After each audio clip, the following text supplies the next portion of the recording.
नमस्कार उत्कल ओडिशा को स्वागत। महिला को सशक्त करने को केंद्र सरकार देउछंती 15,000 टंका। प्रधानमंत्री सिलाई मेसीन जोगाण योजना रे महिला को स्वावलंबी करने को 15,000 टंका दिया जाउची। एथिसह सेमानंकु मागणा तालीम प्रमाणपत्र तथा तालीम पाई दैनिक 500 टंका जोगाउछंती सरकार।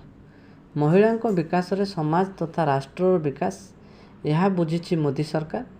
तेणु महिला को आर्थिक दृष्टि सुदृढ़ करने को अनेक योजनार शुभारंभ कर गोटे प्रधानमंत्री सिलाई मेसीन स्कीम। कौन सी महिला पोशाक सिलाई माध्यम स्वावलंबी होगा चाहूले यही योजन सुफल नहीं पारे। एथिरे रही अनेक प्रोत्साहन सुविधा। महिला को मेसीन किणवा को 15,000 टंका देवा सह मागणा तालीम समय दैनिक 500 टंका दि जाउछि। तालीम ग्रहण पर महिला व्यवसाय पर मोदी सरकार 2 ରୁ 3 लाख टंका ऋण प्रदान करुछंती।